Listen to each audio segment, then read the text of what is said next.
La commune de Bachéo, dans la Benue, n'a pas échappé à la règle des budgets à laquelle sont soumises les collectivités territoriales décentralisées. Les conseillers municipaux de cette commune se sont livrés à l'exercice ce jeudi 12 décembre 2024 dans la salle de réunion du campement touristique de la dite commune. Ils ont examiné minutieusement et adopté à l'unanimité le budget de l'exercice 2025 que présentait le maire Souaïbou. Le budget soumis à l'examen et à l'approbation des conseillers est arrêté en recettes et en dépenses à la somme de 658 338 797 francs CFA contre 1 9 438 139 francs CFA pour l'exercice 2024. Ce budget connaît une baisse du fait de plusieurs facteurs, mais néanmoins, il prend en compte toutes les aspirations des populations. Le budget est d'abord inférieur au budget précédent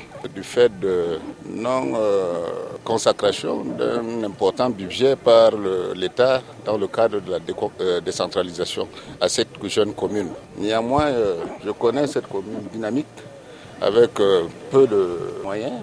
Elle est à même de réaliser ses objectifs et continuer le processus de développement des différentes localités. La session ordinaire consacrée au vote du budget a continué avec la lecture des résolutions, des travaux en commission et quelques délibérations soumises aux conseillers ont été adoptés. Les efforts de l'exécutif et son équipe à répondre aux attentes des populations sont salués par le représentant de la tutelle. Ce qui le tient à cœur reste et demeure le problème des enseignants.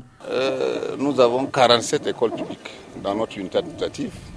Le ratio par école est de 2 enseignants, 2,2 enseignants.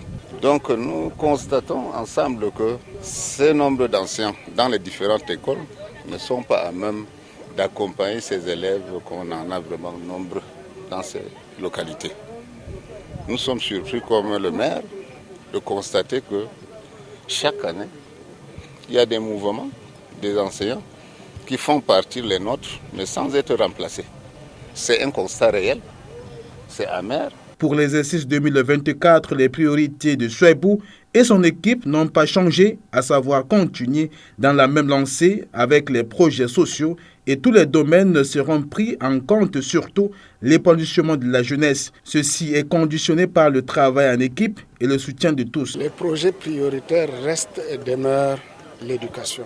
Dans ce projet, il y a la construction, les réhabilitations des salles de classe et logements d'astreinte, aussi le recrutement d'un nombre important des enseignants, pas moins de 50, qui est prévu pour accompagner nos écoles. La session du Conseil, c'était aussi des échanges fructueux, des propositions dans l'optique du partage d'expériences. Ces travaux avaient un menu qui permettait aux parties prenantes, le corps délibérant et les administrations sectorielles de continuer à croire au saut qualitatif de cette municipalité.